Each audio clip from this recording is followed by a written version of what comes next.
Okay, we're rolling. It is November 25th. It's our fourth meeting. Tonight we're going to discuss the non-residential activity chapter.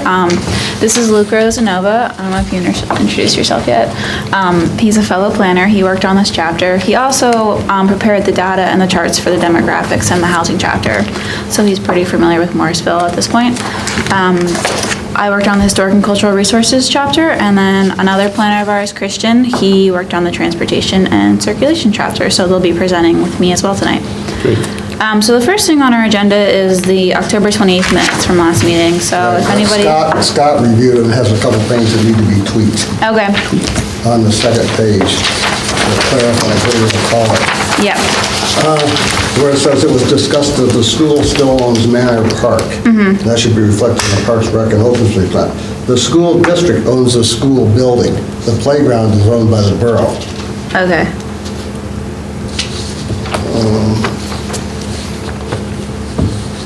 And then the one right below that, the Little Bulldog property, that is owned by the borough and it's zoned residential.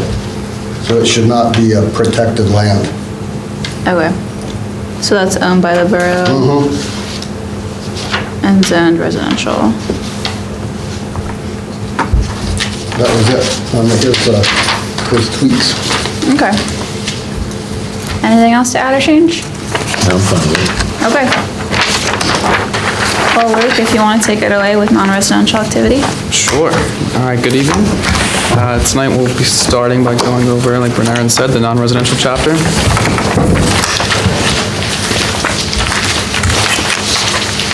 So the first component of this chapter is just giving an introduction. The composition section introduces the components of the chapter, highlighting the commercial and industrial activity in the borough, as well as the employment characteristics of the residents. If you notice anything that's wrong right away, anything that jumps out at you that I should change, please interrupt me and let me know. Okay, so the introductory section reviews the borough's commercial development and how it's located along Bridge Street and the adjacent riverfront areas. The commercial businesses are primarily comprised of retail shops, restaurants, and auto-oriented businesses. Office development in the borough is limited to a few small storefronts in the downtown, as well as a few small-scale office buildings. The industrial development has declined in recent years and is now limited to primarily the Toll Brothers site and the Tate and Lyle site as well. The borough has a few government and institutional land uses, some park and rec land uses, no extraction or agricultural land uses in the borough. All right, moving on to resident employment. This section covers census data on employment and commuter data in the borough. The narrative is complementing the tables. It's pretty straightforward, so I'll just highlight the takeaways. All the data comes from the American Community Survey 5-year estimates of 2013, 2017, and the DVRPC as well. So around 75% of the borough's population is age 16 or older and participates in the labor force. The labor force is defined as all citizens employed plus citizens in the armed forces. And employed is defined as civilians age 16 and older who are currently working or have employment. The borough's unemployment rate is 9.5%, which is almost double the county's unemployment rate, as shown on the first table on page 2. The second table details the class of worker, and about 85% of the borough's workforce earns a private wage or salary, 10% are government workers, and 5% are self-employed. 40%. Yes, Steve. Okay, good. All right, no problem. Yep, train was late. So he's coming, yay. Okay. So 40% of residents are in management, business, science, and art occupations, and around 30% are in sales and office occupations. Nearly 25% of employed residents work in educational services and healthcare industries. We state that a large driver in this number could be the presence of the Trenton General and Jefferson Bucks hospitals. Moving on to projections on page 4. The Delaware Valley Regional Planning Commission projects that Morrisville will add approximately 355 jobs by 2045, which is a 10% increase to the current employment base. And the commuter characteristics for Morrisville residents include an 80% commute on a personal truck or car with an average commute time of about 27 minutes. They're expecting Marshall Borough itself to add about 335 jobs within the borough. Correct. These projections often follow population projections. So it's probably a similar amount of employment growth as to what they project in terms of population growth. So we're talking 30 years from now. And a lot of it's based on their modeling. Now, not that it matters, but do you have a breakdown of where the work is going? Is it Princeton, Philadelphia, Trenton, New York? New York?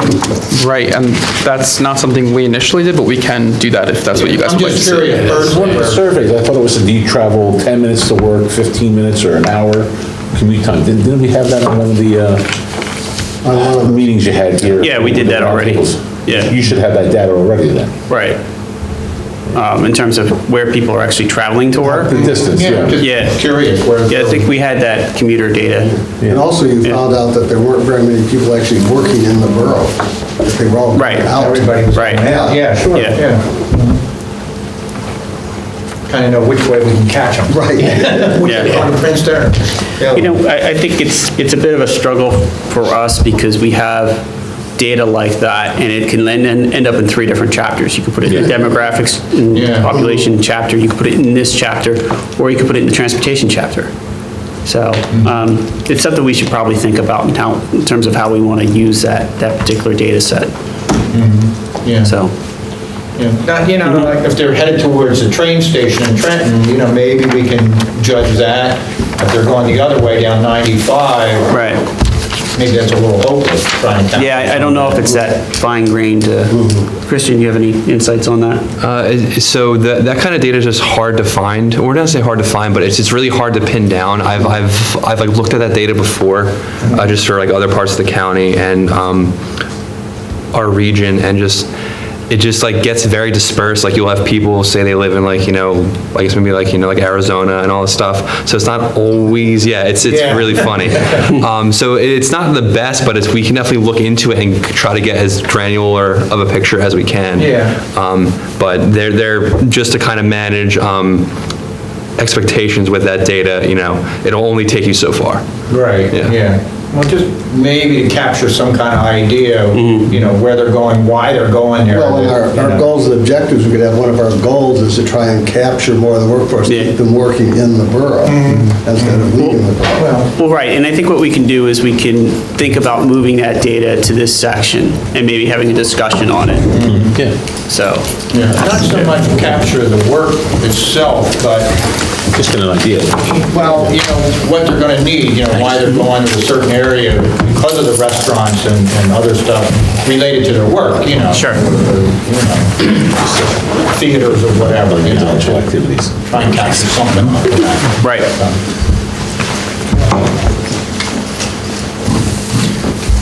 All right. Moving forward, we're going to discuss zoning in the borough. And also moving forward to the rest of the chapter, we touch on the revitalization efforts that the borough has implemented recently and kind of intertwined it with the rest of the material. Starting, we are talking about the amendment to the C1 district. And it implements some of the recommendations from the 2018 downtown revitalization plan. The amendment of the C1 district provides uses conducive to a modern downtown, including uses such as mixed-use buildings, live-work units, markets, breweries, wineries, etc.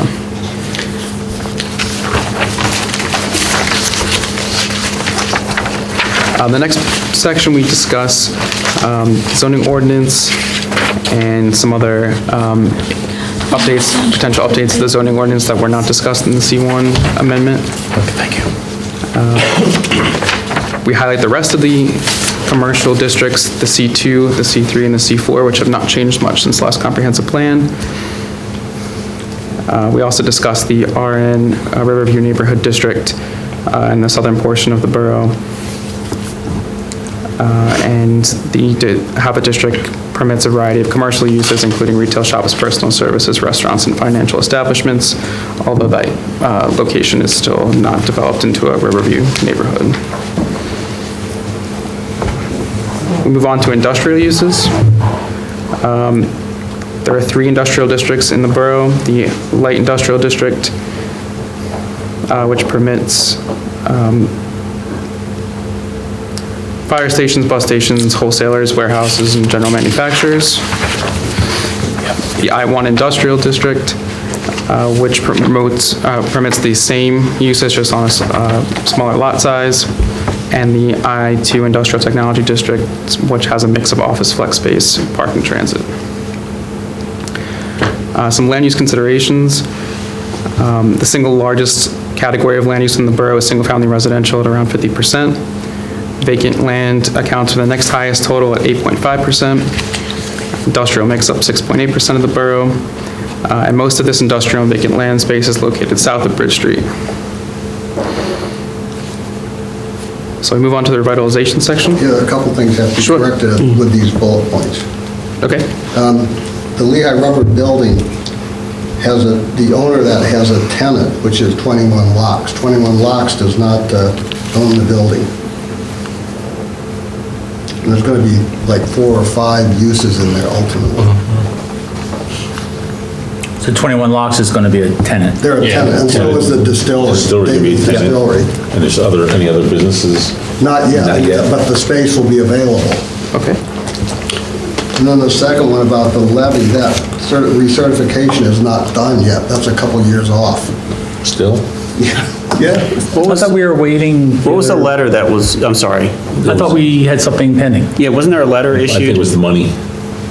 There was a letter. It was the funding. There's a grant, but the recertification is not done yet. What was the letter that was issued that said basically it meets minimum standards? That's what I thought we had. Yeah. Well, anyhow, if you want, talk to Gilmore and see how. No, I have it. I'll take a look and we'll follow up with Gilmore. Maybe we'll put a date in there. But it's not done at this point. Yeah, Okay, were the only comments on those. okay. But a lot of that redevelopment down to Park was contingent upon getting the dike wall recertified, right? Right, because then the floodplain goes away. Yeah. Okay. So the next section, we talk about LERTA and how in 2019 the commissioners, the Borough Council, and the school district all approved resolutions to authorize the establishment of LERTA in Morrisville. We talk about the certified redevelopment area, the different zoning districts it encompasses and its goals, with turning the existing land uses of commercial, industrial, residential, and utility and transportation properties to be more mixed use as an extension of downtown Morrisville.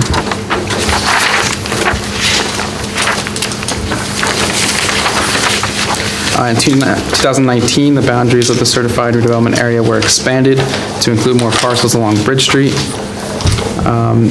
The extension of the certified redevelopment area aimed to further the goals and objectives adopted under the Town Center Redevelopment Area Plan.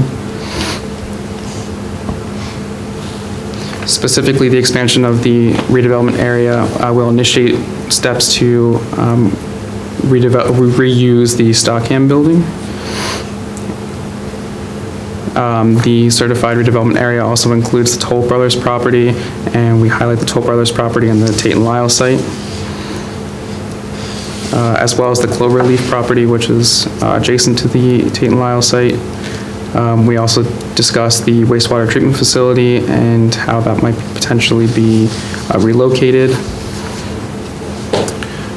Yeah, I think that's a particular area that my memory on was not as clear. Does anybody know what the status of the wastewater facility is and what the plans are for that? Nope. Have to ask MMA probably. I know down the road, they'd like to move and go to a larger facility, There is but I don't something going know. on down there, but I'm not sure what it Yeah, is. do you think if we got in touch with them, they would Oh, let us know? absolutely. 'Cause Okay. I think they've got permits for doing something. All right, let's do that. Because I think that's pretty important, so I think we want to get our I know there's Our been a story lot of straight on talk in the that. paper about Lower Makefield sending all their stuff down to this treatment plant. Right. And they're in dire needs of upgrading, so Right. it's gonna come down to here, so. Right. A And massive, Yardley Borough, I think, too. yeah, so it's planning to be a massive expansion down there. Okay. Then in the Lyle and Tate building, they just spent like the last year demolishing some buildings, the silos down there and all. Apparently, they're done with the demo. Yeah, the demo's gone, yeah. But they took the whole back end of the one building that used to be the processing building, knocked that all down.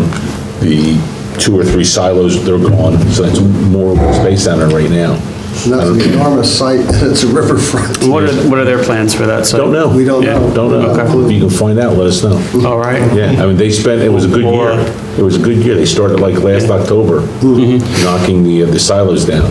And they just started taking some of the back buildings down. Okay. Then discussing Williamson Park and stuff, the developer has still not come back with how he's going to proceed on that. Right. So it's still pending. Yeah, so that's kind of like a stand-in paragraph there. So, there's not much we should even say about it at this No, point. no. Yeah. And just to go back, I want to just confirm that the Tate and Lyle site is still active at this time? Yeah, they're Okay. active, yeah. They're not processing or manufacturing, it's just just a transfer station. They bring in the rail cars with the corn syrup, and then they have the trucks, fill the trucks up, tanker trucks, and go their way with either, Coke, Pepsi, and whatever. That's all it's being used for right now. Sure. How big would you say that site is? God, I forget. It's in our comp plan. Yeah, it's in- Yeah. It's pretty big. I think we have it as 47 acres. Yeah. That sounds right. Yeah. Sounds about right. All right, so the next section we list the recommendations from the blueprint plan that was developed under the county's MEDI program. We also recommend that the blueprint plan be adopted and that some of these recommendations be incorporated into the revitalization efforts going forward. Some of them have already been adopted or incorporated, such as through revising the C1 commercial district. We end with just highlighting some of the physical improvements. The Morrisville received funding from the Commonwealth Financing Authority's Multimodal Transportation Fund to install ADA curb ramp accessibility improvements throughout the borough. The borough also received a grant for sidewalk improvements. And the Those are development. happening right now as we speak. Okay. They're and they can work all winter apparently with the concrete mix they have and stuff, So we can almost say that they're Yeah. completed. Yeah. Probably should say, try to, it's hard to get that mindset, but Yeah. like I mean, they're it's gonna be going- another 6 months or They're so going before we big adopt this, so we might as well. The ADA ramps and the Yeah. whole bit. That sounds good. The last council meeting, what other money did, I know, we received another grant, $100,000, what was that? Like the next phase or something. I think the sidewalk stuff is the first phase. Wasn't there street paving that we got a grant for? Was that what you're talking? No, like the last council meeting, when you were over here. I think it was for that, They wasn't made the it? announcement of another $100,000, Yeah, I think, to finish up the like phase 2 or something. I think it was for the picture for park. that, for Yeah. those street What was improvements. phase 2? Well, maybe they actual, couldn't include all of it in the phase 1, or maybe the ADA ramps couldn't be included in phase 1, but it's all Okay. part of the same It's, thing. I remember it sounding familiar to me, so. Yeah. So we end this chapter with 5 recommendations. The first of which is to consider a comprehensive update to the zoning ordinance. The second is to support the redevelopment authority's efforts to redevelop and reuse vacant underutilized parcels. A consideration for adopting the blueprint plan and to incorporate the recommendations from that plan. To continue to incorporate the recommendations from the Town Center redevelopment area plan for future revitalization initiatives, and to continue to pursue grant funding to implement physical improvements. Are there any other recommendations at this time that you think you might want to add? I have a question. Go ahead. Do we include those plans as a reference in the comprehensive plan? Or is it just, it's available here and you just go to a website or something like that? How does that work? You mean the entire document? I mean, because the comp plan would end up being that. Yeah, that's what I mean. Websites on there. Yeah, you can put like a reference to a link or something. I mean, I don't, is it available that way? If someone wants to see? Sure. I mean, they're on our website. Yeah. The Walkworks Right. plan's on the website. So it might be good But to- they haven't been adopted yet. No. So, No, but just to say, more information is available here. well, we could say it's available on the borough's website. Oh, there you go. Yeah, just to keep it clean for now. Yeah. That's all But- on the public portal. Yeah. But, if they adopt the blueprint plan, they could adopt that as part of this comprehensive plan. Right. Right. So like Northampton Township had done a couple village plans, and they had actually adopted those village plans right with their comprehensive plan. So that's just something that, council should consider when we finish this.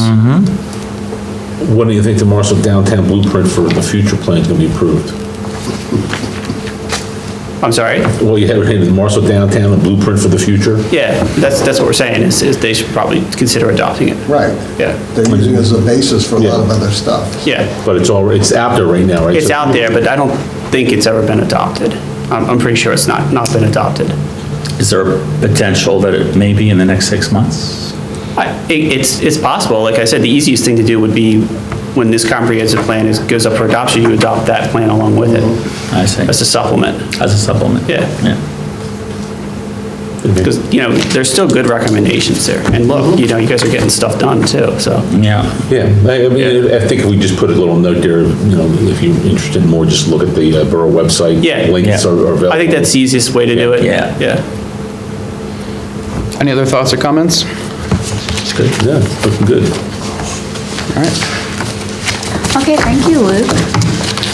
So the next document we're gonna move to is the Historic and Cultural Resources chapter.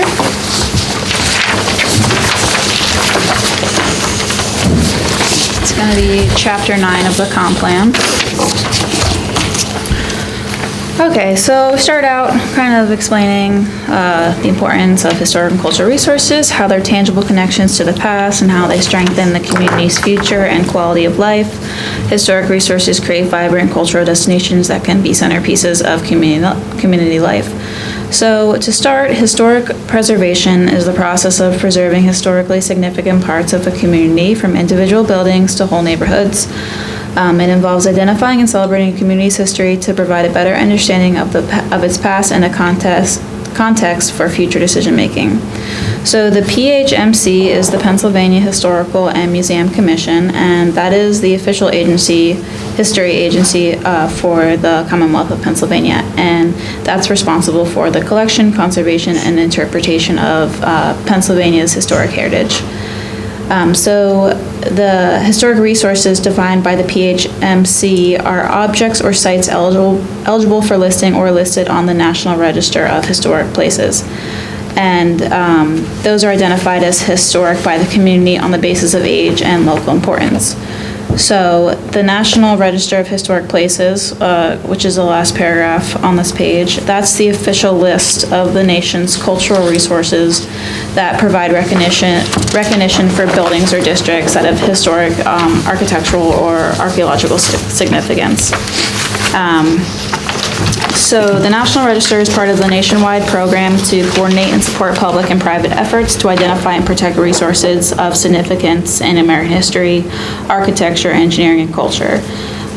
So a resource worthy of preserving can be defined as historic buildings, structures, district sites, or objects. It's not always just one building or one site, it can be whole districts.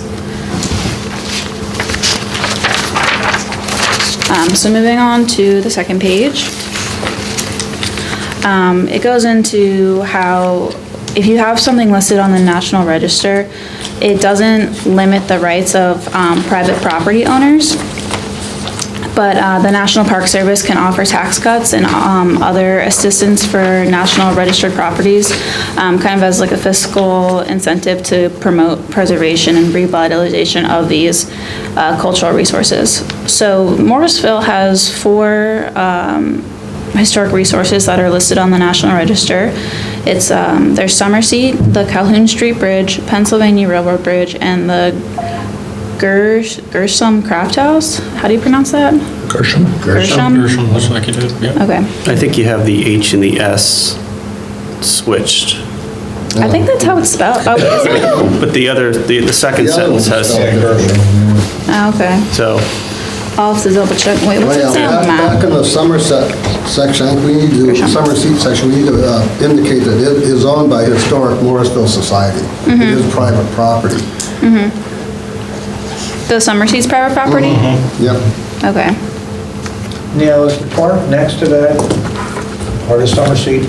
No, that's there's two separate there's things. three parcels. One is the parking lot at the top. Okay. And then the area will be the park going down the side towards Harper. Right. And then Summerseat and the land going on down from there is third parcel. Right, okay. Okay, I know so when this they one was just wrong, created the that other park, one that was, wasn't- thank you. Yeah, if you look at the drawing over there, you'll see it's the three parcels kind of incorporated into one. That's what it looks like. I did see that online. Yeah. Okay.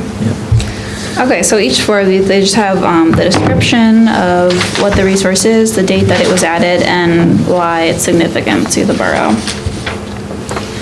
So under that, we talk about national historic landmarks, and that's a building, district, site, or structure that is officially recognized by the U.S. government for its historical significance. And only about 3% of places that are listed on the National Register are recognized as National Historic Landmarks. So Summerseat is both of those, and the Delaware Canal is designated as a National Historic Landmark.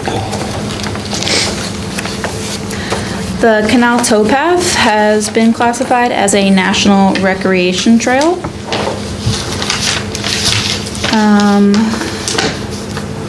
Okay, then we go into the State Historic Preservation Office, so that's the SHPO.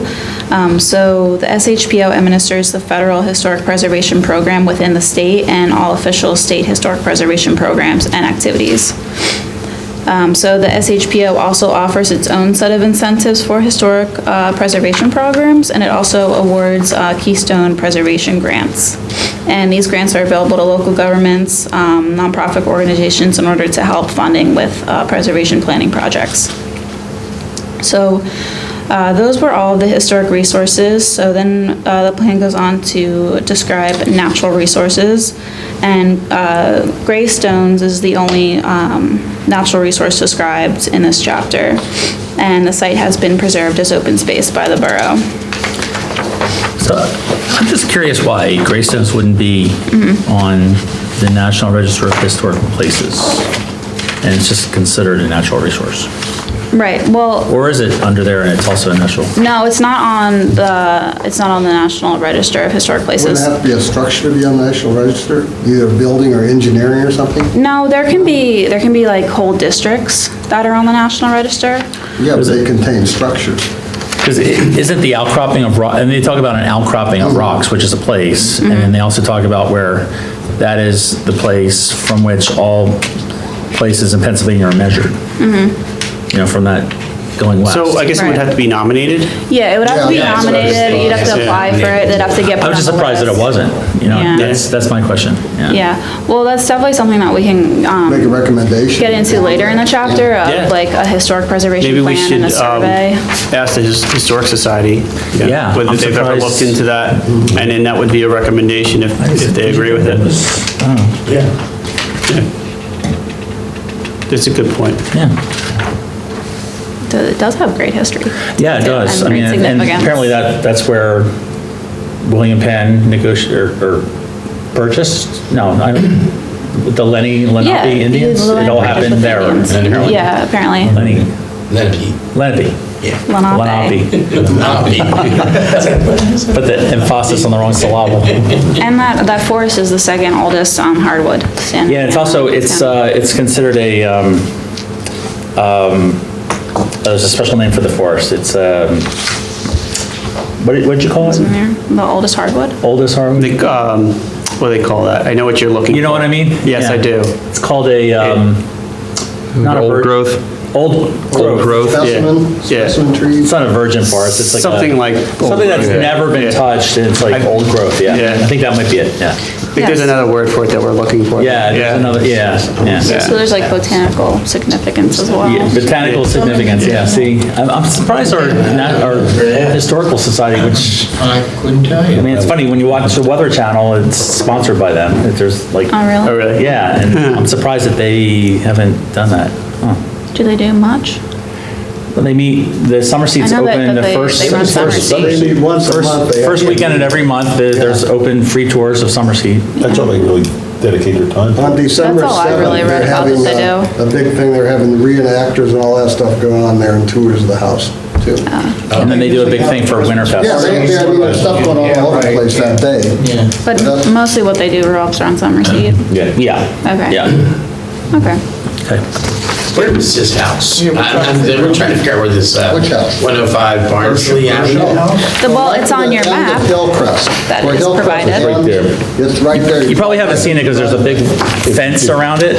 Yeah. Oh, okay. Yeah, but, If you make a right Vines and on- bushes. yeah, there's like tall, like Foot off going to arborvitae and like It's an old growth, like, old So it's kind of hard to It's see. just there, it's not like It's you can big, see and it, right? I don't Nah, it's think just so. no. It's big. People recognized actually as live a there. historic significance. Property, so, but it's got that landscape. Yeah. Right. It's nice, always some nice vehicles parked out. Yeah, yeah. Right, yeah. Have you seen it? Secondly, just even though it's private property. I ride my bike You're over right, you have to there. make an application for any, the national historical sites. Yeah, definitely. So no one really thought that rock was important. I think it's very important. Apparently not, but I think- I love that. I just drive around it every once in a while just to remind me of history of here. I have a question for you. Williamson Park, does that have any significance with your family? With that? Aren't you kind of Yeah. related to that? That's my great-grandmother's. Okay, is that any historical significance to that?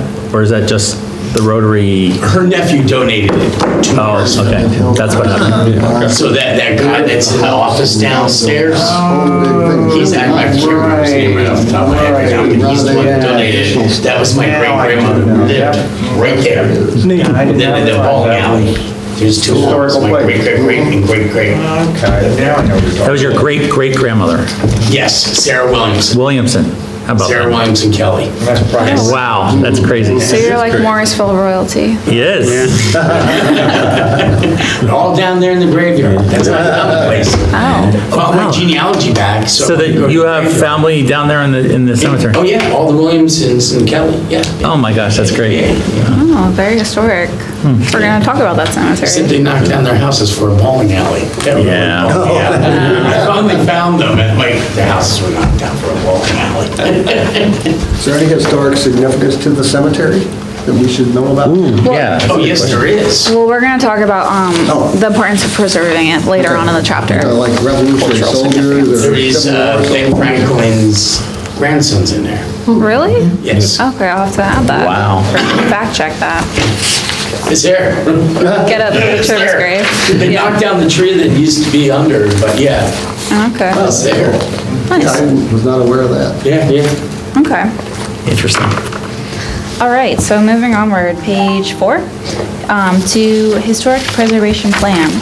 So in order for historic resources to be retained, it's essential to develop a local historic preservation plan. So the steps of that plan contain a historic resource survey, an assessment of constraints and threats to preservation of those resources, goals and objectives, and implementation strategies. So the first step is a historic survey, and that's more than just like a listing of historic buildings and places. It's a process of identifying and gathering data on historic resources, kind of what you're talking about, the gravestones.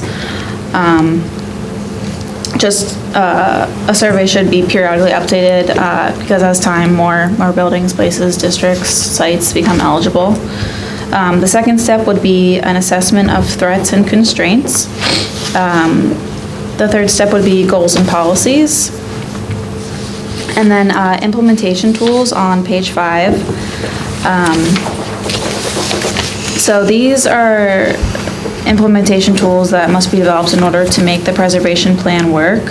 So that would be the creation of historic districts and a review board. So historic districts, they designate certain historic areas and protect that area by limiting types of alterations to existing buildings, reviewing proposed demolitions, and ensuring compatibility of design. And the benefits of that is really creating a source of pride with residents and creating an attractive environment. And a lot of communities have been able to capitalize on their historic character and promote economic development and tourism. So we talk about a HARB at the last paragraph in this page. So it's a historical architectural review board must be appointed and must consist of an architect, a real estate broker, a municipal inspector, and at least 2 citizens with an interest or knowledge in historic preservation. And the HARB reviews and advises the governing body, who then makes the decision to approve or deny the proposal. Is a historic area the same as a historic district? Are they interchangeable, those words? Yeah, I would think so. Okay. Yeah. It depends what context you're talking. so? I don't Do you think know, so. or? Well, I I mean, don't think so. I don't know. a district, like if you're designating a certain district, is that what you're talking about? Yeah, like if you have- would the recommendation be for our town or our borough to create a district, historical Right. district? Yeah. Or districts? I would, yeah, district. Yeah, okay. I'd say the whole borough's historical. Yeah. Yeah. Yeah, it's so insane. it's a bit of a process, but you have to identify that area and, sort of recognize why it's, historically important. What features does it exhibit that would call for you to create a historic district The with fact it? that it's old does not necessarily the overriding thing. Right. Right, it has to have a significance. And with relative to the HARBs, are there any negatives to creating a HARB? Well, there's the administration, there's the fact that people don't want you to tell them what to do with their property in Right. terms of the materials and the colors that you're So using. once it's deemed historic, they can't change it? Is It that- limits you on what you can Limits you, do. okay. It limits what the changes, you've got to keep it historically relevant. Yardley has a HARB, Langhorne Borough has a Yeah. HARB, and they're very. How about Newtown? I don't know if Newtown is or not. Newtown Borough has a HARB. Do you happen to The point know? is a lot of times they New Hope. discourage redevelopment stuff just because it's more hoops to go through. Well, in the Yeah. case of New Hope, it's not really the case with them, just because it's a very popular area. And they're actually getting a lot of construction there that they don't necessarily think is in keeping with Right. their guidelines, but part of that issue is that they haven't really been enforcing those guidelines as much as they should have been. And that goes to, whether your HARB is going to be active in terms of enforcing. One of the areas where HARBs end up with a lot of control, which is kind of a problem, is with signage. Size of signage, location of signage, additional signage. Yeah. So when we lay these out in this particular chapter, what we're doing is showing that these are all tools that are available. So it's not necessarily that Morrisville is going to take that step, okay, we're going to create a HARB. That's maybe a little bit too optimistic at this point, or too, too far into the future. But we lay that out as an option. But there are other things that the borough can do to sort of enhance and protect its historic resources. I know Britt Aaron's going to talk about a few of those things. Okay, thank you. Okay, so on page 6, the next page, zoning requirements.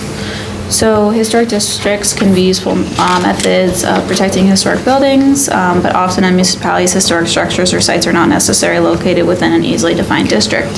So an overlay zoning ordinance can contain provisions to encourage property owners of historically significant properties to use and maintain significant structures in order to protect the township's individual landmarks. And an overlay zoning can also allow for additional uses within historic buildings in order to encourage the continued use of that historic structure rather than coming to terms with like demolition. And that brings us to demolition regulations. So something that municipalities can do is a demolition delay ordinance, which requires a waiting period after the submission of a request for a demolition. Oftentimes, a property owner might just want the property to come to neglect so that they can deem it deem it eligible for demolition. So this demolition delay ordinance requires that waiting period after submission. Many ordinances require delay for structures of more than 500 square feet and older than 50 years. And it provides time for research, learning more about the architectural or historical significance of the property, and other alternatives for preservation. Another implementation tool is design guidelines. So adhering to design guidelines ensures that buildings fit within the context of the existing architecture of an area. And then there's financial incentives and grant programs. So the Pennsylvania Historical and Museum Commission offers historic preservation grants that might fund historic resource surveys, National Register nominations, planning and development assistant projects. And those can be found on the SHPO website as well as the PHMC websites, which are listed there at the bottom. Then we talk about Morrisville Historic Society a little bit, and how the society operates summer seat and presents exhibits and hosts events throughout the year. I know you guys had talked about a little bit about what the Historic Society does earlier. If you could look at those paragraphs and see if we touched on everything, or if there's anything you wanted to add to what the Historic Society does for the borough.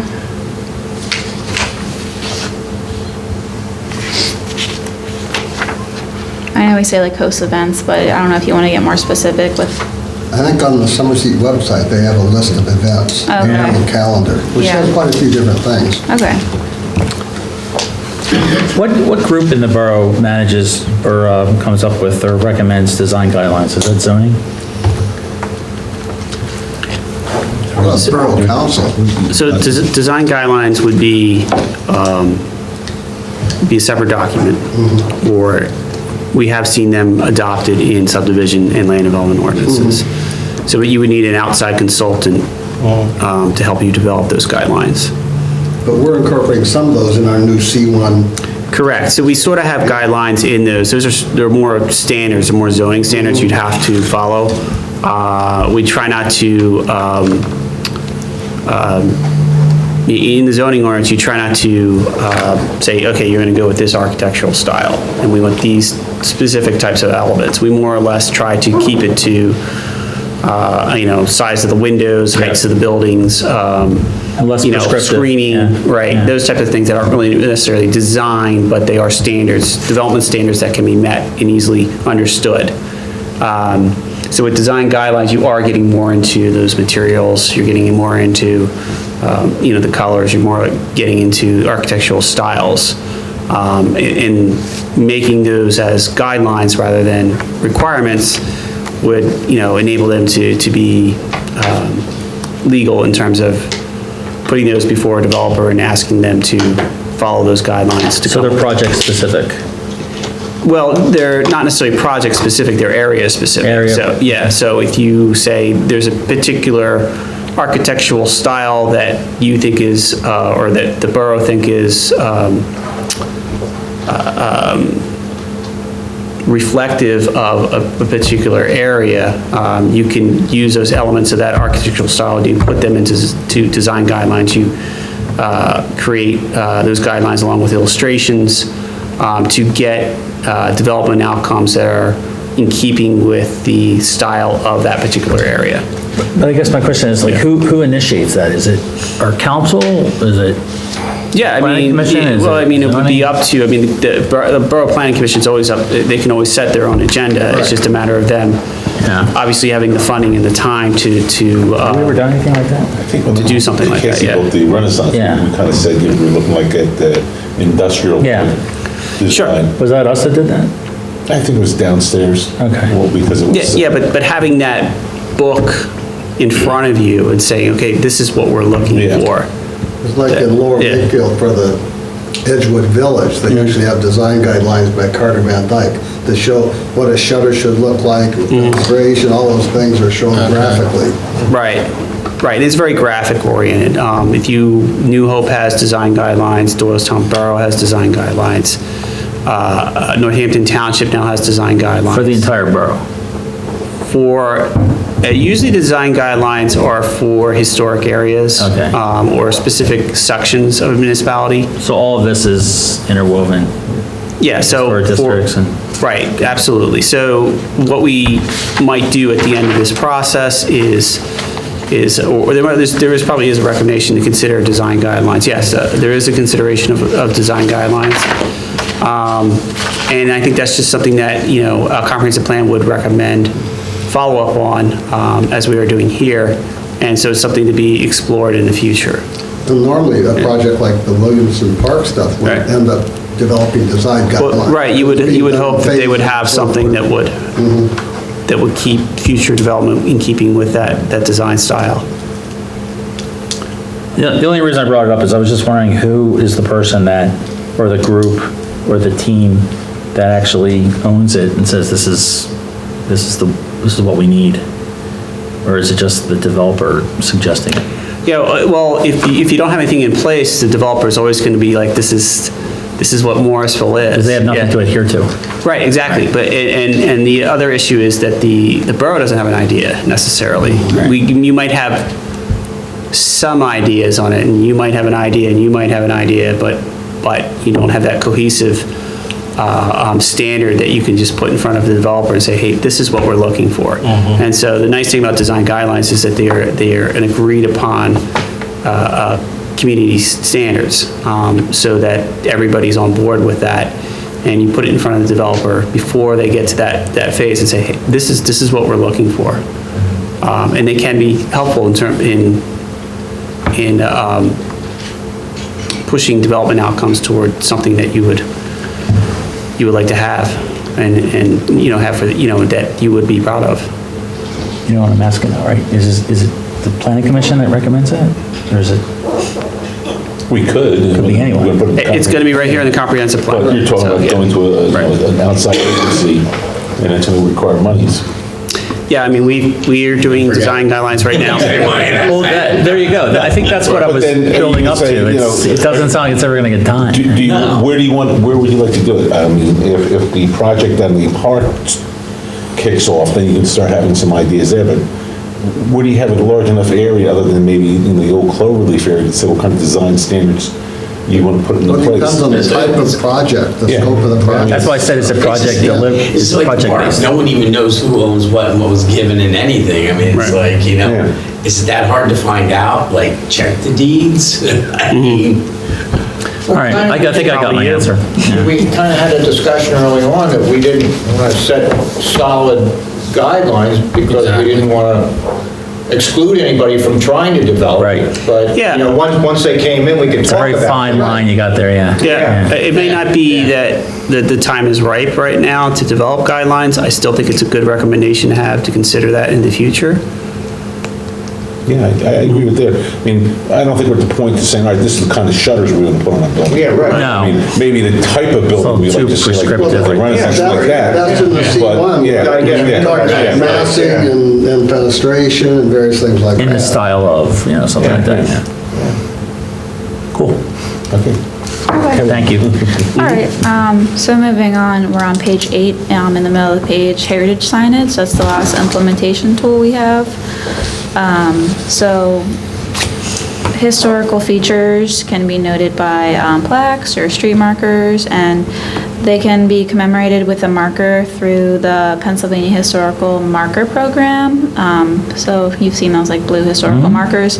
So really any individual group can nominate a structure or site, subject to approval through the PHMC for those markers. And a historic survey, which is in our recommendations, would aid in identifying any additional resources of local importance that could be nominated for a marker. Should we list the ones that do have markers now? Yeah, we could list that. Which is That'd be a good idea. the Toll Brothers site, the old tile factory. Yeah. And then Summer Seat. Yeah, there's a whole list, I think, of all the Yeah. markers I can list.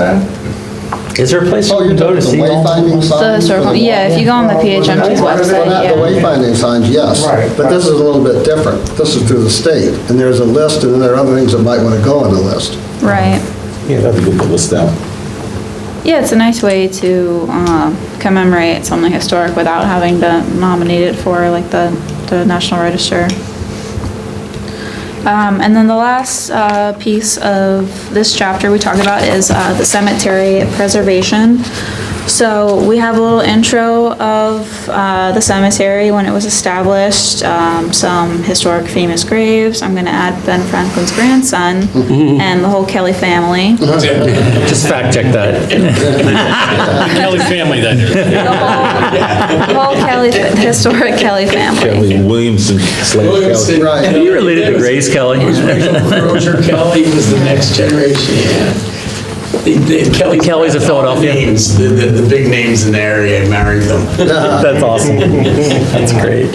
So one of the recommendations we have is to coordinate efforts to preserve the cemeteries. Not only do they hold a historical connection to the community, but they have an opportunity to bring residents closer to the past. It can function as, the space can function as a memorial, and it can also function as a space for the living to enjoy the present day and to also understand the past. So it's important to coordinate those efforts to preserve that. Something about this. Yeah, It's privately owned, correct? the cemetery, yes. That's what I'm told. Yep, it is. Okay. So. Do we know who? Thank you. I got the phone number a couple times and never calls me Must back. probably some kind of an association. I mean, my family, a lot of their gravestones are knocked over and I want to fix them up. It's like, that little church in the middle, Yeah. whatever it is. You used to do the chapel, now it's just a maintenance. What It's all beautiful- boarded up, yeah. What a Yeah. beautiful building. There's some It's a stained glass in nice there. stonework in there, yeah. I mean, That'd be and great. fix up the graves or Yeah. I'm sure a lot of those grave sites there are abandoned. I mean, the families are gone, Yeah. you know, and fix them up is, I mean, that can be a beautiful little So cemetery. maintaining Right. cemeteries is always a big issue. Yeah, in the we've- long we've- run, we've- because it's a lot of maintenance. This has come up in other municipalities that Dave work Howe. with, Money yeah. into it. Dave Howe, Dave Howe? Dave Howe. Okay, I lost the number now because I. He owns it? 5 No, years ago. he's, I don't know, he's the, what his title is, but he runs it. Oh, He's a caretaker, but who Yeah. owns it? I don't know, he could tell you. Have to look on the. Well, he would- He's gonna answer his phone. Well, Yeah. he's up at the Holy Trinity. He's the maintenance, I mean, the Holy Trinity. I don't think this is the name I got. Dave No. Howe. I think there was someone else. Maybe it was. Dave Howe, he's up at that's an the Holy interesting Trinity place. You ever School. been down there? The cemetery? Yeah. I remember, I saw it on Google Maps. It's You see him walking interesting, around When up I, there. when I was doing this chapter, I was looking Yeah, at yeah, it. I mean, it's because, But not- yeah, there's so many things that we did at that cemetery. You drive Just past it. Yeah. fixing the tombstones would be a good idea. Yes, I mean, Oh, the yeah. abandoned ones, try to get some public money somewhere. But I would like to fix my family's up. Here, it's owned by, there's 4 parcels owned by Morrisville Cemetery Association, the Bucks County Assessor's site. Wait a minute. So if we click on one of those, Morrisville what? Cemetery Association, we click on one of those tax The parcels, MCA. it should. Whatever they call themselves. Okay. All MCA. right, here you go. Their address of record is 116 Delaware Avenue. That's their headquarters. 116 Delaware Yeah, Avenue. it's a private cemetery. Is that the average, that's not the address of the cemetery, is it? No. No, that's where whoever owns it, that's their okay. place of business probably. Is that their, like, house? Could be, oftentimes it is. Is there a phone number there? No, Yeah, because I mean, yeah. The records of who's in there. Yeah. Yeah. They have the records. Right. And this is what it says right here, at least one from the Civil War. I bet there's more Right, than that's One what, person? that's what I got from the My last complaint. grandfather's one of them. Yeah, Yeah, but I'm sure there's a lot in there. Yeah. He Oh, yeah. won. There's more than one, you know. At Civil least War was- one. Yeah, I think it'd be valuable to find out who owns it and more historic graves that are Right. in there. Because that definitely enhances the There is significance. 116 Delaware Avenue. Can't see it. Oh, it's down in the I'm getting corner. old. Okay, so it's a house. That's the address of record for it. Okay, So there you go. thank you. Let's see that searched. Whoops. Yeah, okay. So doesn't mean we're gonna get them. No. No, but, Now, you have a better chance of probably getting Dave at the Holy Trinity. Yeah, yes. Yeah, but he might not actually own it. No, he's just a caretaker. He's one link into it. He's the one who you call Is there the a fence recommendation or to whatever. create a historic If you wanted to reserve No, a it plot. says- Oh, yeah, we can go over there. Adopts design Oh, and guidelines. also about the Greystones, Yeah. You have to Yeah. go and get to somebody. to be on the Maybe I'm just a loser. non-registered. Figure it out. They're waiting for you, though. They are waiting for me. And then, we could, I mean, that would go along with the survey too, is There's just like all these identify little those spots in this resources. Yeah. town. Because There's a amazing resource can be a lake, district. so- When you start doing A resource isn't just a Oh, yeah, yeah. building, Just right. site, Like, Yeah. yeah. a place, Historical. yeah. Many places. I like your idea, Steve, of listing all the places, like because markers, that's because something All the we- markers. that would promote tourism. Bragging rights. We already have these places and. In the Poconos, they just put up all these markers, there's like 16 different markers, and there's a pamphlet, and there's people that actually go from, like, ride their bikes from marker to marker to marker. That's like with the Walkworks program. too. Well, yeah, yeah. There's gonna be a wayfinding signage that will tie into the. That would be perfect. Christian's gonna talk about Walkworks. There you go. I think I saw that on the He's ready to agenda, talk. right? Introduction. That was on the agenda, right? It's a good segue Robert there. Leadway. Transportation? One question Yep. on Movies. We got it at the end Right, there. leeway. And then Oh, on your map, Yep. I think you need to pull Somerset up a little bit, okay. because it's not really down at that bottom should corner be the by line. Clymer. It should be up It's at the closer to line. the other. Up to the line, Yeah, to the one, between yeah. those two. Okay. Move it up a little. Any other, maybe, if we find out where those markers are, we could put them on here too. Yeah, Where there's what? That'd be the nice. markers. The historical Well, markers. is there a Somerset state is actually index at of that all those corner right markers? there. I think there is. It may have a just moved website from there that lists them. Okay. Just the opposite corner. There. Yeah. What's this On the here? top. Is this now? Somerset, the Oh, house. that's Somerset, right? You have a key right to the right. This one right here, green. The Gershon Craft There's kind of like a little line that like shows you where Sounds your good. driveway is. but Okay. it's where it is. Kind of hard to believe with Blackville's history, this is all that we have. So it's really interesting. This might be Yeah, out. with Somerset, there's a really long article, it was published years ago in the American Philosophical Society, it's like 100 and some pages, which I downloaded and gave to them because theirs apparently disappeared or something. There's also another one for that Gershon Craft House that talks about its history and what was there and what they did, which is, I can get those to you if you want to skim through them or something. Yeah, that'd be That great. sounds- Really interesting. That sounds interesting. It is. Yeah, it does. You can put a record, you can put a website link into that too. Sorry, you're out. You see the present owner's like, who are you? Get out of my yard. Yeah. Well, there was an issue not too long Get out of my ago. They have enormous trees there, and apparently the property was just sold. And one of the trees was breaking off and falling, and the neighbors were worried about it. But they got tree guys in there to solve the Yeah, problem. The Gershon Craft House was Yeah. sold? Yeah. Okay.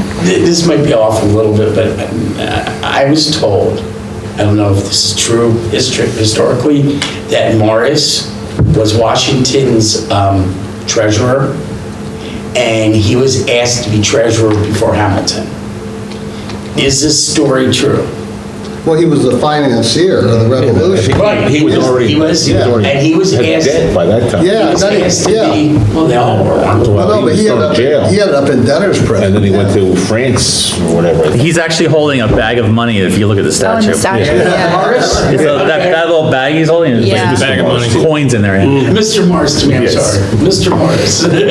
No, but so that's fake, what that was. I don't know, I never heard that story. Well, no, He- I think, I was reading a book about him, I haven't actually finished yet, but I believe they asked him, this was later on, if he wanted to do that, and he did not want to pursue that Right. at that time. That's what I was Because told. he'd done enough, he was broke and worn out and stuff.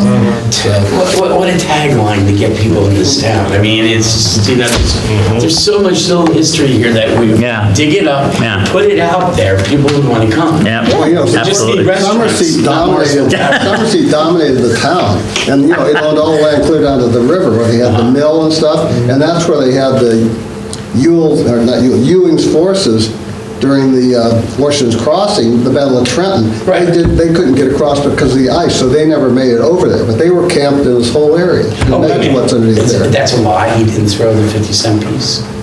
That's the wrong river. Well, that's at Washington's Crossing. No, that's... Well, it wasn't a Kennedy kept out. Where's Miss Dilbert? Because that was like 200 years later. That entire, however many hundreds of acres must have all kinds of artifacts and stuff. in it. Oh, yeah, you know, unbelievable. all around here. Yeah, get your metal detector. Well, I know. Screw the bar in New York. Oh, my gosh. Fortune waiting for you. Yeah, you have bar experience. You should open up more You historical should bars. open around up here. another, what's it called? I can stop drinking out of. Are we ready to move Yeah, I on think to we're really- transportation? Cool. Sorry.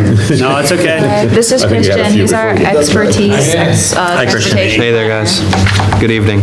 So, all right, so just diving right into this. The first portion, right up front, we just give a brief introduction to this chapter. We talk about why transportation is obviously important to the borough. We tie in how, in this version of the chapter, we want to talk about all modes and make transportation accessible to all residents inside the borough. And also talk about how it's tied to the economic development of the town through land use and roadway design and things like that. So from there, we then segue into public transportation. This is kind of just a update of what was there before. We talk about the Route 127 that runs to the borough. We talk about the borough's proximity to three major regional transportation centers. That would be the one in, the Levittown train station that just got redone, the one in Yardley that just got redone, and how it's right across the river from the Trenton Transit Center. So, If Morrisville had their own train station, I would have been here on time tonight, but I came from Trenton, just letting people know that. speaking of train That's where I stations, was tonight. on the next page. Yep. You're gonna get one. Yeah? No, You get a train station. You get a train. I wish it was that easy. Jumping right there. So, Okay. this, again, we took cues from the previous one where we talked about the train station site at the, I think it's the Toll Brothers site. yes. Yeah, that's the same one that's listed in the 2005 Bucks County Waterfront Revitalization Plan. But with this one as well, we also talk about a second option that we think would work for you guys. The thought process behind this was if you have an active employer that's employing people, you don't really want to, you want to plan for them if they're not there, but it would be even better to have the train station and them there. So this is just like another option we have. And another option for a site of a train station would be at the intersection of, let me look here, have it, I believe it is Washington Street and East Philadelphia Avenue. It's the last paragraph. That's where the old train station Yep. is. Yeah, that's where we think it should go back. That's where it was, yeah, ideally. Yeah, that would be perfect. I looked online, there's a parking lot there. Right by the Union Fire, the old Union Fire. Across the street, yeah. Yeah, and the pathways lead right up to the train lines and everything, so, And it's walkable. yep. Yeah, it's perfect. Yeah. Yeah. So we say both those options would be good, but, we just want to have it down there that those are both viable options for you guys. Cool. Next is the street hierarchy for the borough. Basically, we talk about the various classifications found within the Morrisville Borough Highway Classification Map. That's expressways, arterial streets, collector streets, primary streets, and secondary streets. We just kind of go over what they are. There's nothing really groundbreaking right here. But in the final paragraph, we do say that the roadway classifications found in the Saldo don't match up with the ones listed here on the highway classification map. There's expressways is not listed in the Saldo, and alleyways are. So we say that those should be added to the highway classification map and the Saldo, just so they both match up. It's not the biggest deal, but we caught that and we felt we should bring it to your Yeah, attention. you're right, that Yeah. should be consistent. Yeah, so that was our major recommendation for that section. So then, going into that, we then move into bridge congestion. So we still focus on that study from the Southerly Crossings studies that did a good job of recapping what was happening to the bridgeways in Morrisville at the time. So we focus in on the three bridges, and we open up with the one that just got redone, the Route 1. We talk about how that it has seen its traffic increase by 11,000 cars per day since it was redesigned in 2009. So that is far exceeding the traffic predictions for that bridge, but obviously the lane was added so they can compensate. But then the two bridges beside that, right now, they're nearing peak capacity, but they've actually kind of leveled off in these past few years. But its future data indicates that they'll probably begin seeing an increase in traffic that continues onwards. So what we're basically kind of saying here is that those recommendations looked at in that 2005 Southerly Crossings study, those should be revisited and determine if which method would be best for the borough. So those recommendations are found on page 6. We kind of go over that.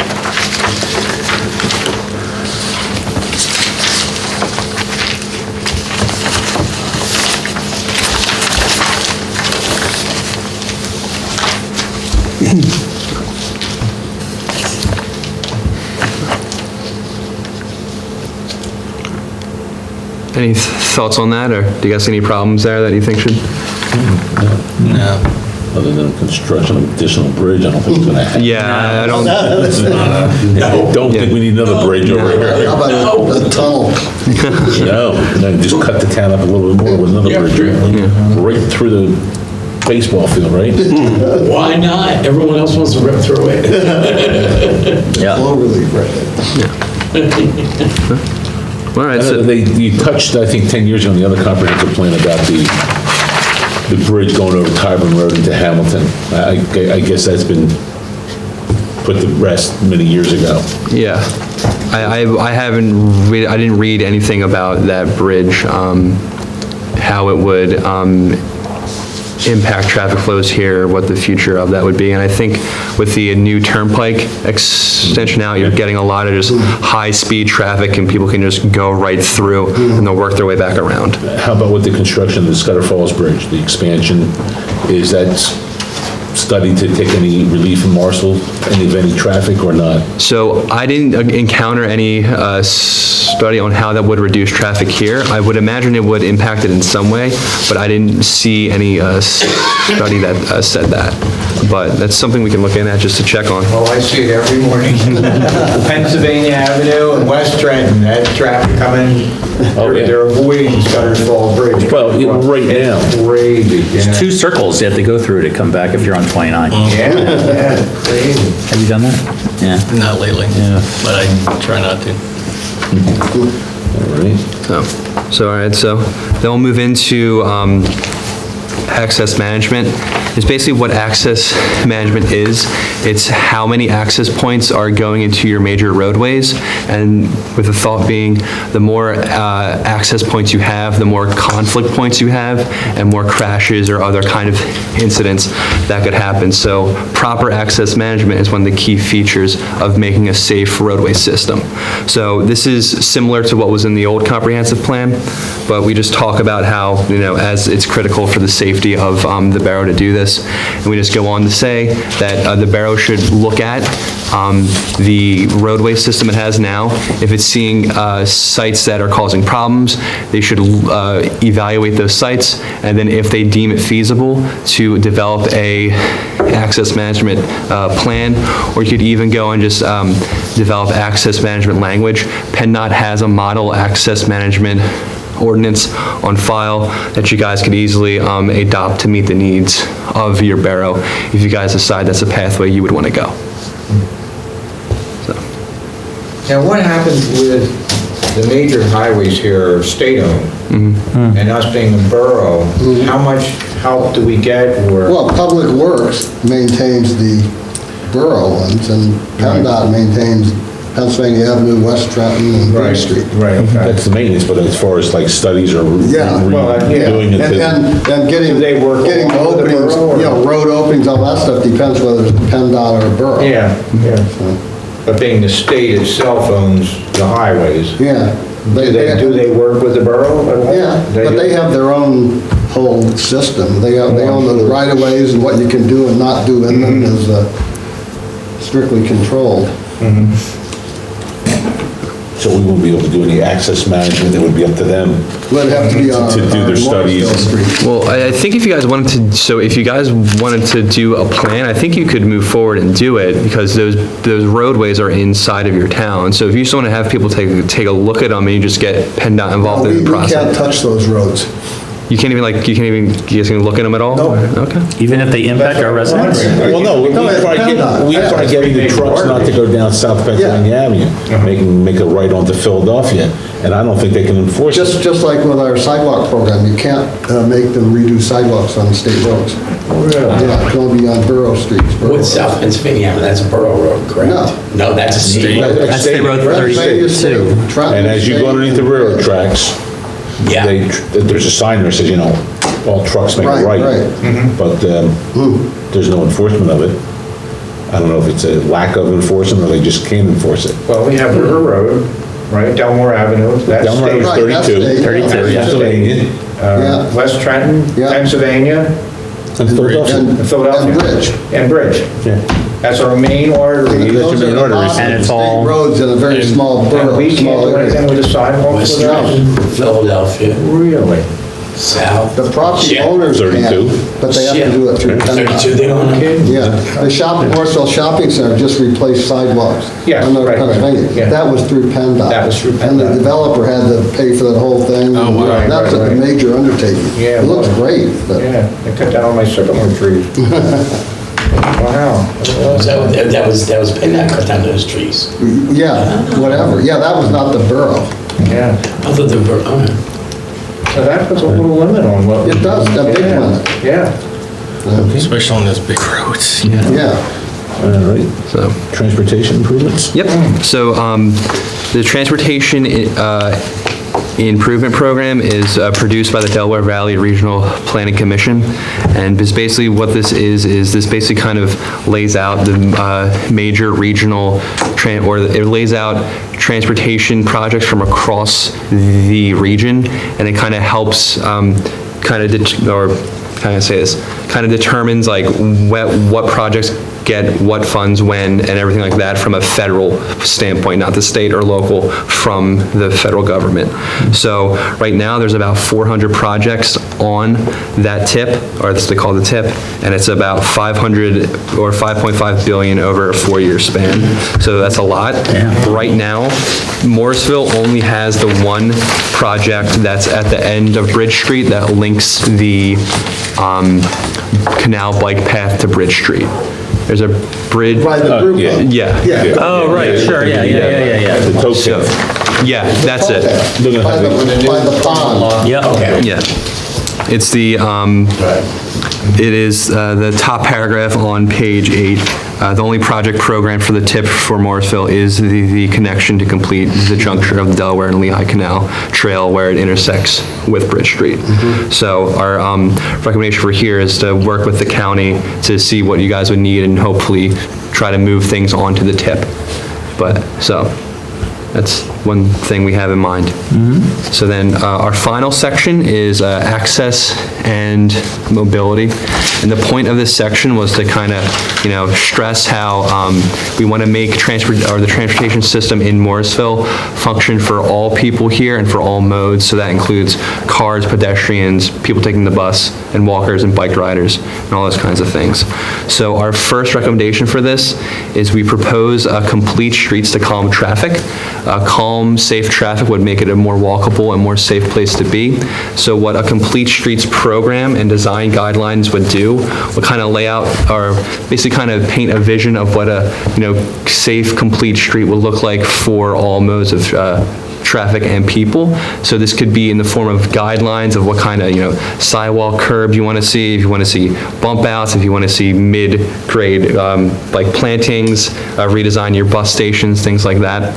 That would all be a part of a complete streets design and could fall under a complete streets design guidelines. Okay, so we just got done talking about the fact that these are state roads. So how do you have a complete streets program working with So, PennDOT. so you could develop guidelines, and then as people develop parcels and property within the Barrow, they would, you could use that as a measuring block, you have to have this type of curb cut, or you guys could pursue bump outs, or, specific I know lighting. Historically, the borough is not a big fan of bump outs. They actually. Yeah, Yeah, so we got rid of I didn't mean bump, yeah, that's right. No, but. Can I ask a Bryn Aaron question? told me How that, did- Bryn Aaron told me that, that's correct. How was that ever done if PennDOT owns their streets? I don't know. The state grant. It's a state grant. So PennDOT's a lot easier to work with, and They weren't very popular. Years past, Right. they're much more willing to work with municipalities who want to do something a little bit different on their state roads, especially if it's in a downtown area. Yeah. They're much more willing to work with you. Because Amber Road did the same thing with Butler Avenue, with the bump outs and all that stuff. Yeah, so it is possible.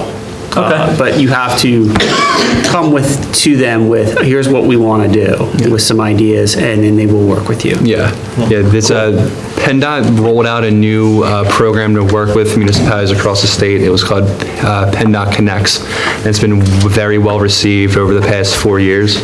So they're really, gaining ground and building trust with local municipalities across the state. So, a safe street model is critical, or as we see it, for the economic vitality of boroughs like your own, because it really kind of drives home the walkability of these areas. And that's a major asset that these places have.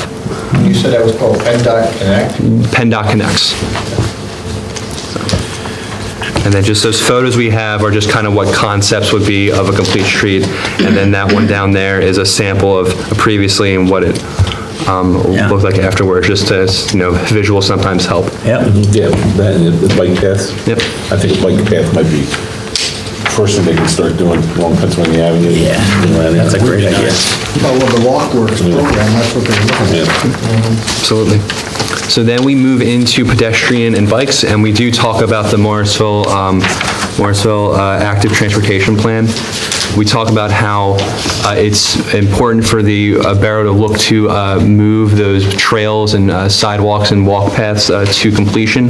Those can be achieved through the Saldo and working with developers bit by bit. A great asset of that plan was they actually identified gaps in the sidewalk network. So if you were to build out those sidewalks, you would really go far in developing those pathways. So that'd be great. Then we talk about, our final piece is, I believe it's up front, is the bike pathways. And we talk about how the Calhoun Street Bridge, it is Morrisville Barrow's link to the East Coast Greenway. Yeah. So we say you guys should look forward or move forward and develop that, because that, a dedicated bike lane for that would link you all the way up to Princeton and up to the East Coast Greenway, which is a trail that runs from the Florida Keys all the way to Maine. So that's your guys' portion of that, and it's a really nice. Across the bridge, you mean? Yeah. So there's a sign that It's says. there, but do we have like walk a your- map? Can we put a map in the comprehensive plan showing you where I this think bike path or in the greenway is? walkways plan, the document, they Yeah. have links Yeah. to the other groups and stuff. Is there a map in the Walkworks plan? That's online at our website. No, I'd like to see it in plan, in the comprehensive plan. Yeah, no, I think we need to put this in there. Yeah. I mean, it'd be good to put a sign on the bridge, because there's a lot of signs there. There's a sign that says this is the Lincoln Highway. Yeah, but where's it coming from? Is it coming from Trent Highland Road, from Bristol, or where's the actual You bike have path? to look at the walkway? map. And we're talking Yeah. Calhoun Street Bridge? Well, it shoots across to New Jersey. Yeah, I know. But there's a sign that says walk your and bikes. there- Yeah. and I was gonna say walk with bikes, not riding across. You right? cannot ride your bike there. And you'd be Yeah. taking your life into your But hands. apparently, Did to that. get to the other trail in Jersey, you have to walk your Okay. bike across the bridge, then you All can right. pick up the trail and go on There's to. no connection to our canal. Well, that's, Across it. well, there will be when Yeah. that plan is implemented. Yeah, it's a Yeah. dangerous intersection, right? Yeah, it's usually dangerous. It's really- it's tough, yeah. So then in addition to the East Coast Greenway, we stress building bike facilities leading up to Bridge Street.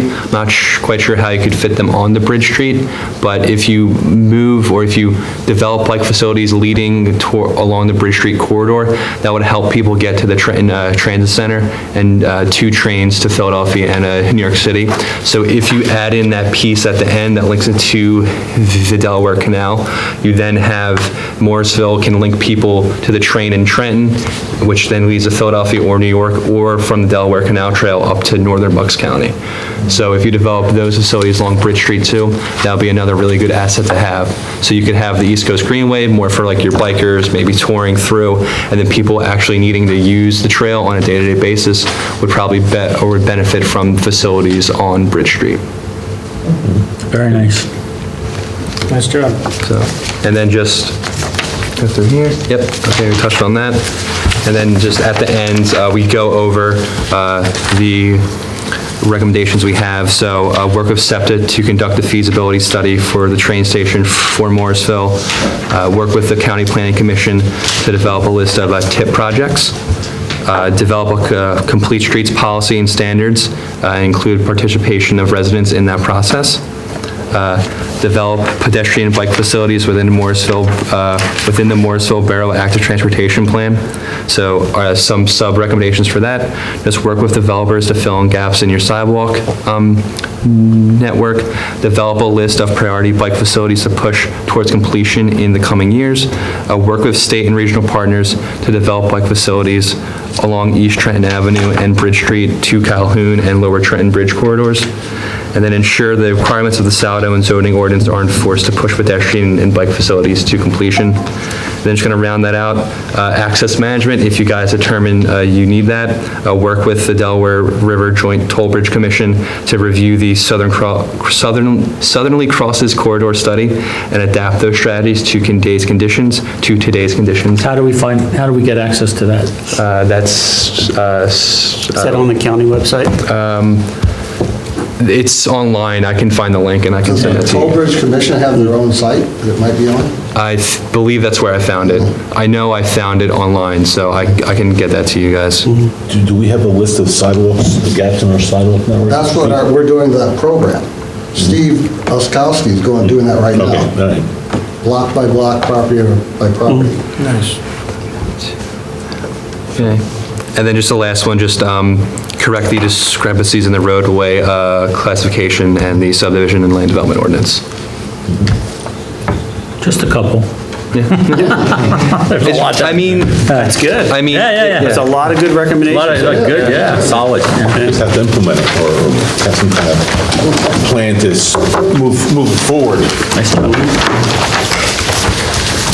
Okay, thanks, Christian. I'm good. So last meeting, we talked a little bit about the community survey and we were able to narrow down some questions. So we're not meeting in December, I think last meeting we agreed to have you, give you guys a rough copy of the survey by like mid-December instead of a meeting.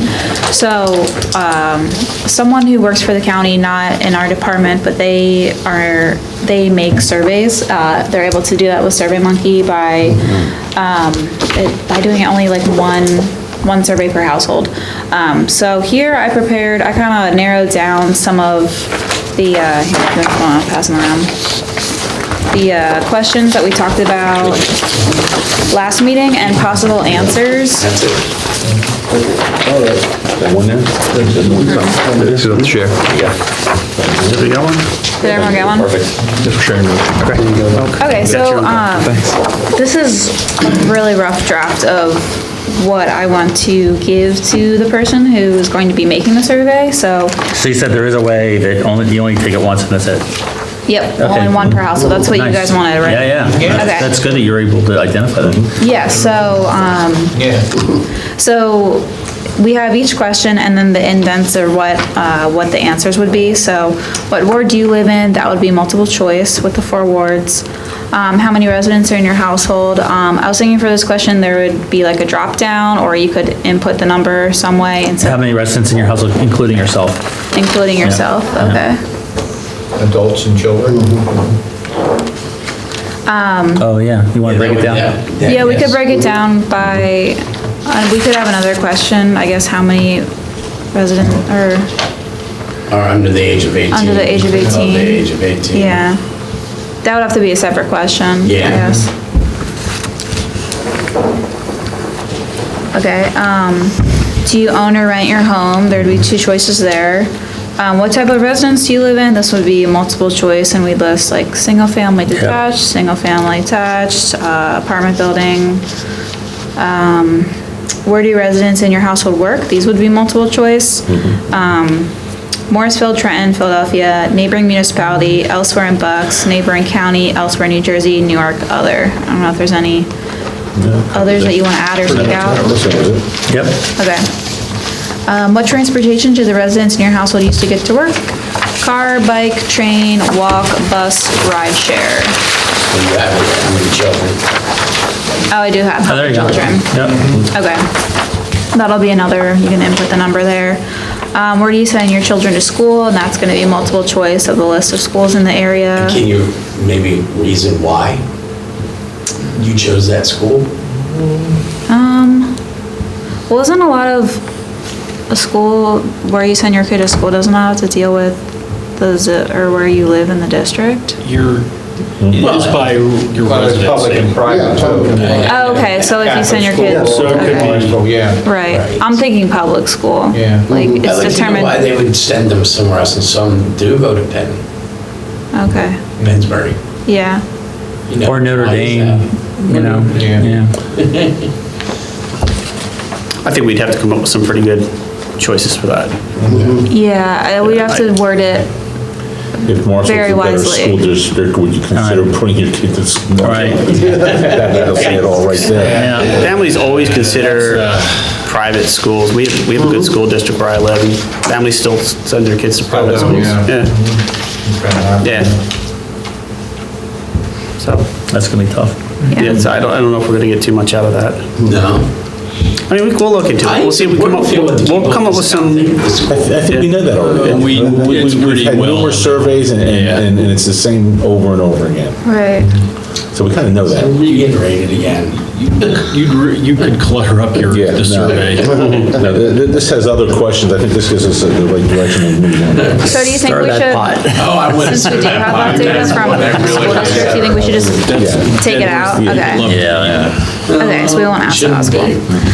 Why did you choose to live in Morrisville? Multiple choice, work, family, community, location. Those are the only answers I could think of. I figured you guys might have some other input. born here. Born here, yeah. Well, I guess that's what I was going for with family, I don't know. Sometimes family is an answer though, like, I don't know, your, Cost of your- living. you know, your. Cost your- of living, that's a good You one. live with your mom because she's, you know, not doing well, she's sick or something like that, Right. yeah. So, Yeah. Okay, so we'll have work, family, community, location, born and raised here, cost of living. Anything else?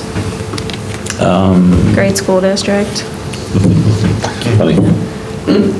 Community would just be like what? Just, it's a nice, Like- nice community. Yeah. They like the Yeah, environment. the environment, yeah. Environment. Now, yeah, maybe we could be a little more descriptive. The glowing ponds. Size.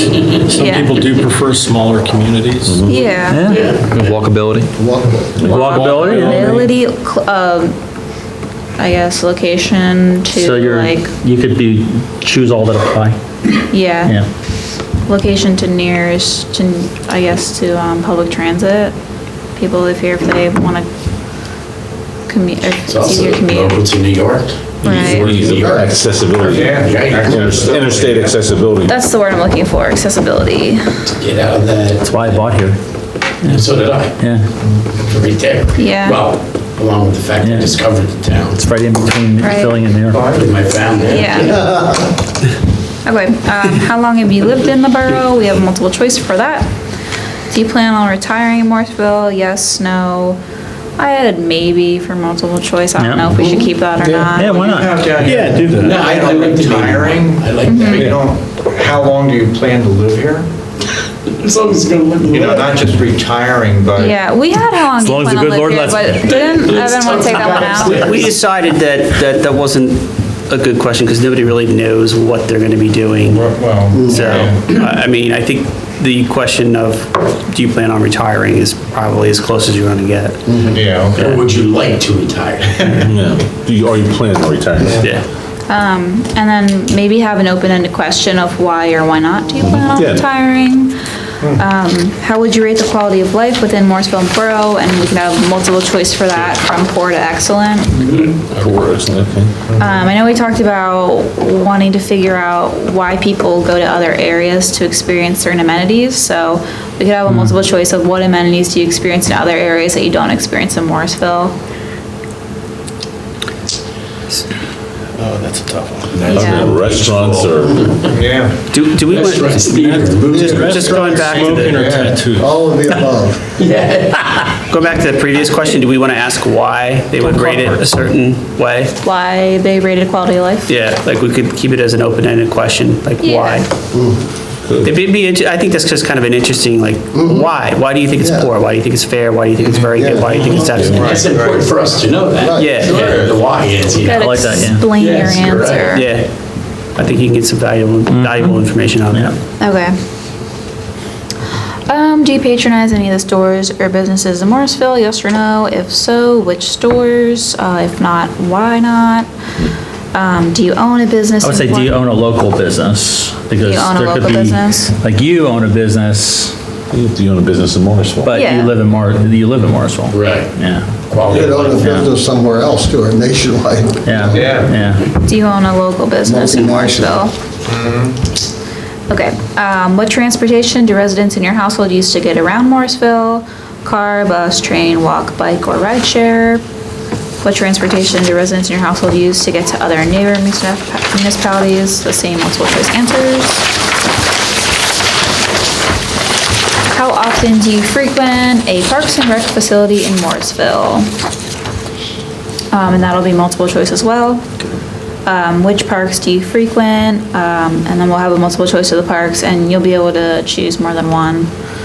And then we'll have one, how would you rate the safety of your neighborhood? I wasn't sure how to put this one in an answer format. I kind of did a scale of like 1, least I safe, think a kind of most scale would be safe. good, because if not, the open-ended text. Well, you'd have, yeah, There'd be no way you could. That would yeah. just be, that'd just give like, safe, not safe, Yeah. yeah. totally unsafe. Yeah. I fear for my life.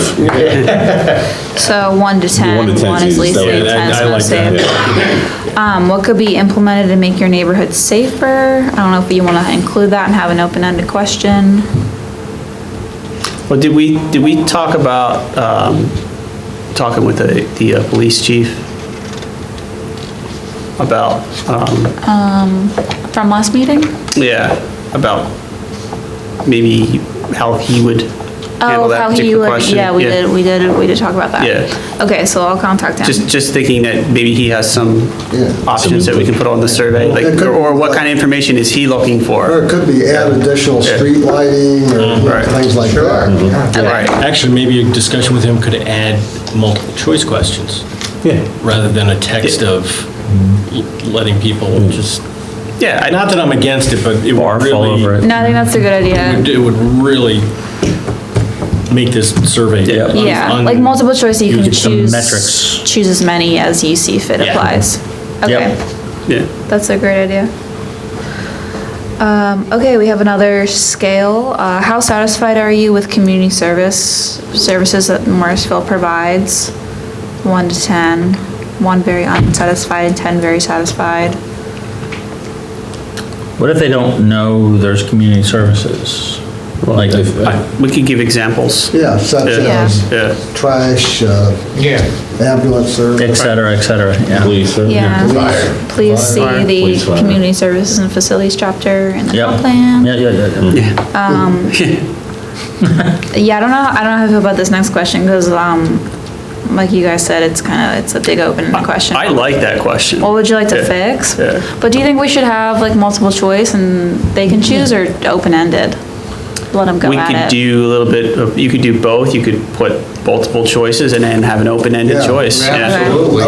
I don't. Like other, why? Choice, yes. You're gonna hear I things think some open-ended Yeah. Yeah. ways for people to describe exactly what they want School. is good, just not everything. They got put it last, so, you know. Trees, too, you know. Well, yeah, that's trees are a big problem. Characters are less, right? Yeah, tweet it out, guys. I mean, we've had people Go speak into here before sidewalks, that, yeah. and so I'd love, you know, to put that into a survey where it's all. Well, sidewalks out of the way. Oh, yeah, no. Things you might never thought of, wow. People just don't have the money. Listen to you. You're lucky you had it. It's, you know, it's their responsibility for the sidewalk, the residents. The public, oh, okay.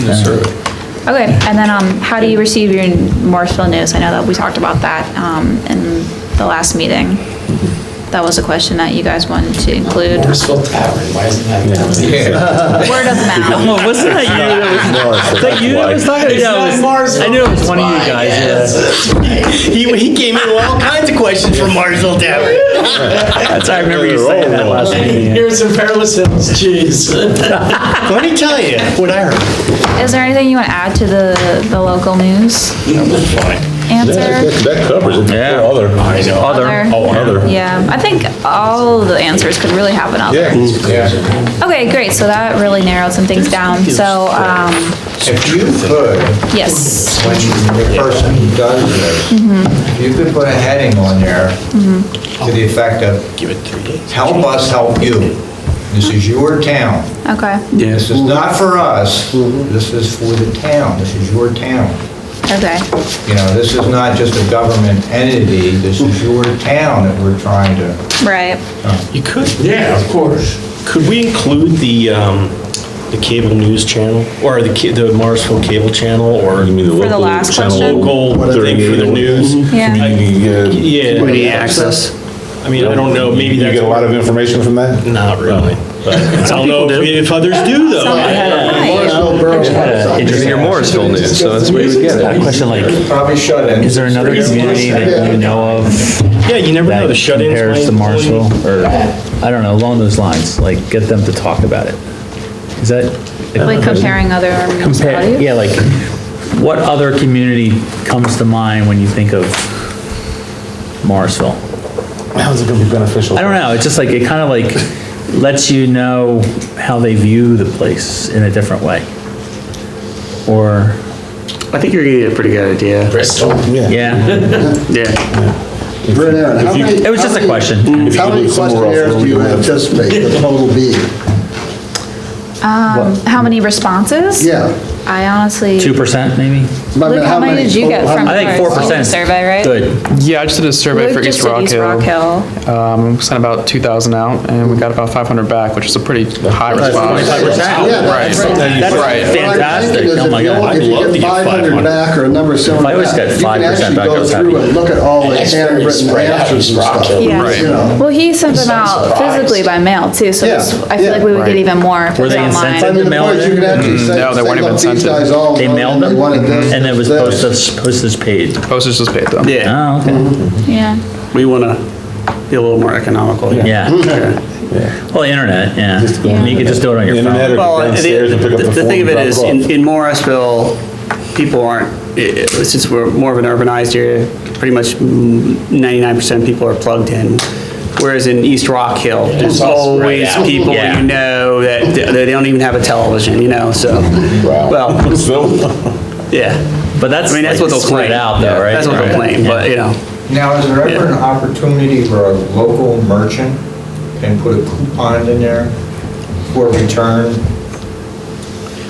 You could do an incentive, well, I mean, A cup of coffee from Dunkin' Donuts. you something could just do, for, hey, we could do an incentive like 10, If I say a local vendor. yeah, 10 survey respondents will win a $10 gift card to Dunkin' Donuts or Wawa or whatever. You could do that, Yeah. sure. Because otherwise it's gonna sit on the kitchen table. Well, If- right, Well, geez, if I do turn it in. maybe- right. Oh, you mean Well, like turn I it in mean, for a chance to win? There you go. yeah, I mean, we'd have to think Coffee about how we from would Wawa. publicize this in Or terms if it's of, legal. because it's online, so how are you gonna publicize it? We're all going down. Right, just have Facebook page, maybe put it on there, I mean. Right. Our website, Facebook page, maybe get other businesses to advertise it. It's been nice. So I would like to have a rough draft for you guys, mid-December, and then you can look it over, get it back to me. This and is then pretty cool. Hopefully get it out by the beginning of the new year. Yeah, okay. people's New Year's resolution. There you go. Fill out the survey. The, Nice. Memorial Day.